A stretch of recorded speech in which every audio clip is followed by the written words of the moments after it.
Welcome to mnemonics daily. आगे बढ़ने से पहले आप लोग चैनल को सब्सक्राइब जरूर कर लें और बेल आइकन को भी प्रेस कर दें, जिससे कि सारी की सारी नोटिफिकेशंस आपको समय पर मिलती रहें। आज हमारे टॉपर स्टॉक सीरीज़ में राघवेंद्र विश्वकर्मा जी उपस्थित हैं, जिनका चयन अभी बेसिक शिक्षा परिषद में सहायक अध्यापक के पद पर हुआ है। सबसे पहले हम इनको ढेर सारी बधाइयाँ देते हैं इनके सक्सेस के लिए, और आज हम लोग इनसे जानेंगे कि इनकी सटीक रणनीति क्या थी जिसके हेल्प से इन्होंने इतना अच्छा अचीवमेंट अचीव किया है। धन्यवाद। मेरा नाम राघवेंद्र कुमार विश्वकर्मा है। सबसे पहले मैं इस चैनल के संस्थापक मेरे मित्र पुरुषोत्तम यादव जी को बहुत बहुत धन्यवाद देना चाहता हूं कि इन्होंने मुझे इस चैनल पे आमंत्रित किया, जिसके वजह से मैं अपनी रणनीति आप लोग के साथ शेयर करूं कि कैसे मैंने इस भर्ती में अपना एक सीट पक्का किया है। ठीक है। किसी भी शिक्षक भर्ती से पहले सभी प्रशिक्षुओं के दिमाग में ये रहता है कि हमें कौन सी किताबें पढ़नी है और किस स्टडी मटेरियल को हम लोग फॉलो करें, या फिर दिमाग में ये भी सारे क्वेश्चंस रहते हैं कि हमें कौन से कोचिंग को ज्वाइन करना चाहिए या फिर सेल्फ स्टडी सबसे बेस्ट है। तो इन्हीं सब क्वेश्चंस को लेकर हम आज यहाँ पे उपस्थित हुए हैं और राघवेंद्र जी से ये जानेंगे कि इनका स्ट्रेटजी क्या था और इनकी रणनीति क्या थी जिससे इन्होंने एक सीट अपनी पक्की करी है शिक्षक भर्ती में। तो सबसे पहले हम इनसे एक इनका एजुकेशन बैकग्राउंड जानेंगे कि इन्होंने अपनी पढ़ाई कहाँ से की, 11th-12th कहाँ से किया, बीटीसी हैं या बीएड हैं, इन सब चीज़ों के बारे में हम लोग इनसे जानकारी प्राप्त करेंगे। मैंने अपना हाई स्कूल एक प्राइवेट संस्था सीबीएसई बोर्ड से किया है। इंटर भी मैंने सीबीएसई बोर्ड से ही किया है और ग्रेजुएशन मैंने फैजाबाद यूनिवर्सिटी से किया है। बीटीसी मैंने किया है, बीटीसी भी एक प्राइवेट संस्था से ही किया है। सबसे पहले हम लोग राघवेंद्र जी से ये जानते हैं कि इनके यूपी टेट में मार्क्स कितने थे, और फिर उसके बाद हम लोग सुपर टेट के भी मार्क्स इनके जानेंगे और इनका जो गुणांक बन रहा था उन सब चीज़ों के बारे में हम लोग जानकारी प्राप्त करेंगे। तो सबसे पहले हम इनसे यूपी टेट के नंबर, सुपर टेट के नंबर और इनका ओवरऑल गुणांक कितना बन रहा था उसके बारे में हम लोग जानकारी प्राप्त करते हैं। मैंने अपना टेट 2018 बैच का मैं पास आउट हूँ। उसमें मैंने 150 में से 120 नंबर पाए हैं, और जो लिखित परीक्षा हुई थी 6 जनवरी को 2019 को, उसमें मैंने 150 में से 117 नंबर पाया था। मेरा ओवरऑल गुणांक 77.33 है। जी, बहुत अच्छा गुणांक है आपका जी। अब हम राघवेंद्र जी से ये जानेंगे कि इन्होंने यूपी टेट में कौन सी किताबें फॉलो करी थी और कौन सा स्टडी मटेरियल इन्होंने फॉलो किया या फिर इन्होंने किसी कोचिंग का हेल्प लिया। इन सब सारी चीज़ों के बारे में हम लोग इनसे डिस्कस करेंगे कि इन्होंने कोई ऑनलाइन बैच भी परचेज़ किया था या फिर इन्होंने किसी कोचिंग का स्टडी मटेरियल परचेज़ किया था। इन सभी चीज़ों के बारे में हम लोग एक एक करके जानेंगे। टेट के लिए जहाँ तक मेरा विचार है कि टेट के लिए सबसे बेस्ट रहेगा परिषदीय बुक को पढ़ना।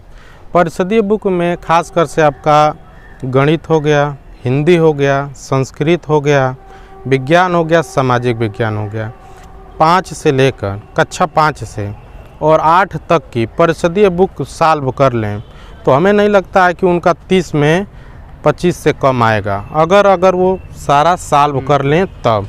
ठीक है। और उसको कंटिन्यू पढ़ें। अच्छा, रही बात वो एक संस्कृत की बुक आती है 6 से लेकर क्लास 8 तक की संस्कृत मंजरी, उसके अगर आप पीछे देखेंगे तो व्याकरण पोर्शन दिया है। उस सारे व्याकरण पोर्शन को एक में करके अगर उसका केवल ग्रामर पढ़ लिया जाए तो उसमें त्रुटियां तो मिलना नहीं, बिल्कुल भी उसमें त्रुटि नहीं है क्योंकि परिषदीय बुक है, और आपको उसमें से ज़्यादा हेल्प हो जाएगा। मैंने वो सारे उसी से पढ़ाई किया है अपना ज़्यादा। ठीक है। और गणित के लिए परिषदीय बुक बेस्ट है। अगर आपके पास अगर टाइम है, ज़्यादा पढ़ना आप चाह रहे हैं तो क्लास 6 से 8 का NCERT लगा लीजिए, CBSE बोर्ड का, वो भी आपके लिए हेल्पफुल हो जाएगा। यूपी टेट के बाकी सारे सब्जेक्ट्स की बात तो हो गई, पर एक जो मेन सब्जेक्ट है हमारा मनोविज्ञान, उसके बारे में भी हम लोग जानते हैं इनसे कि इन्होंने मनोविज्ञान के लिए क्या अपनी स्ट्रेटजी फॉलो करी थी और किन किताबों को इन्होंने फॉलो किया था।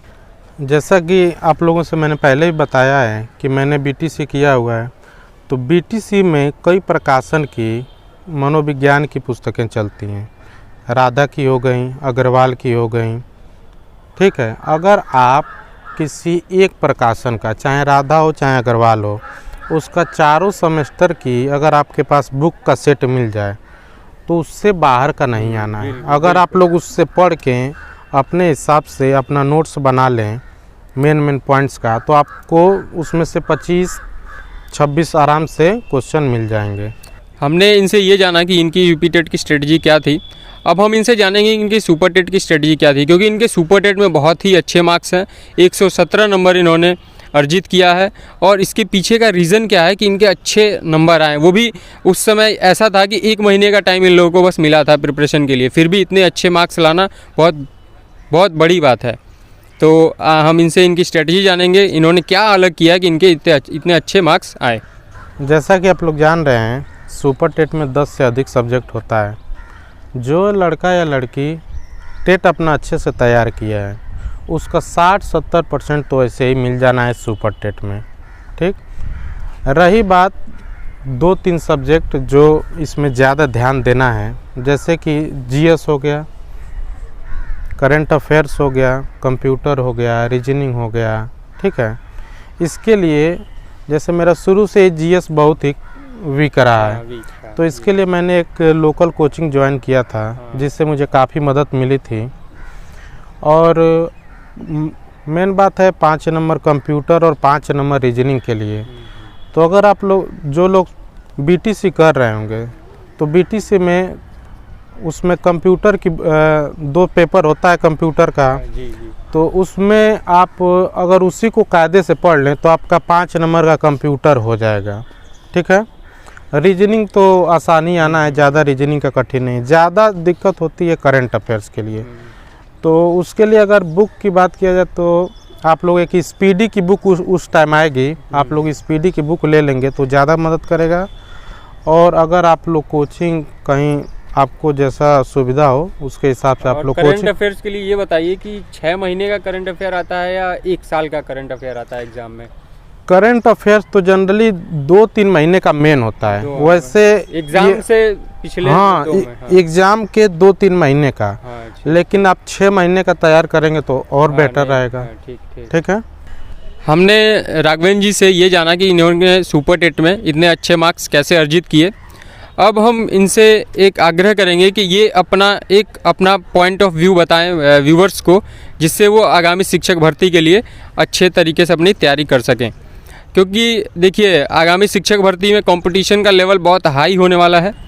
सबसे पहले मैं आगामी जो भर्ती आ रही है उसके लिए सभी प्रशिक्षुओं को अग्रिम शुभकामनाएं देना चाहता हूं। इस भर्ती के बारे में मैं आप लोगों से बस एक राय अपनी शेयर करना चाहता हूं कि देखिए, हम लोग की जो भर्ती थी उसमें 69,000 लोग थे। इस भर्ती में 50 से 52,000 लोग आने वाले हैं। ठीक है, जो आगामी भर्ती आने वाली है जिसमें 50 से 55,000 सीटें हैं। ठीक है, उसके लिए कंपटीशन बढ़ने वाला है। मान लीजिए हम लोग 2015 बैच के पास आउट हैं, इसके बाद 2017 batch, 2018 batch, plus BEd plus शिक्षा मित्र, सभी लोग इसमें शामिल होंगे। प्लस जो हमारे साथ के पढ़े हुए प्रशिक्षु हैं जिनका नहीं हुआ है वो भी इसमें शामिल होंगे। बहुत ज़्यादा लोग इसमें मतलब फेल हो गए थे। अब टाइम है आप लोग के पास मुश्किल से 4 महीना है ना, अप्रैल में होने वाला एग्ज़ाम, और कंपटीशन बहुत तगड़ा है। अभी से अगर आप लोग पढ़ाई अपनी शुरू कर दें सीरियस होके, तो मुझे लगता है कि इस भर्ती में आप भी आसानी से अपनी एक सीट पक्की कर सकते हैं। सभी श्रोताओं को, सभी प्रशिक्षुओं को आने वाले आगामी भर्ती के लिए अग्रिम शुभकामनाएं। जय हिंद। तो हमने राघवेंद्र जी से उनकी स्ट्रेटजी के बारे में जाना। यूपी टेट में उनके 120 नंबर थे और सुपर टेट में 117 नंबर थे। तो यह जो नंबर है सुपर टेट का, ये अपने आप में ही बहुत ही अच्छा नंबर है। और उनकी स्ट्रेटजी क्या रही, उन्होंने बहुत ही अच्छे से इसको आप सभी के साथ शेयर किया है। तो आई होप कि आप लोग उनके स्ट्रेटजी को फॉलो करेंगे और उन्होंने जो स्टैंडर्ड किताबें आप लोगों को बताई हैं उनके माध्यम से आप लोग अपनी प्रिपरेशन और अच्छी करेंगे। तो आप सभी को ढेर सारी शुभकामनाएं, और आप हमारे चैनल से जुड़े रहें और चैनल को सब्सक्राइब जरूर करें। बहुत बहुत धन्यवाद आप सभी का।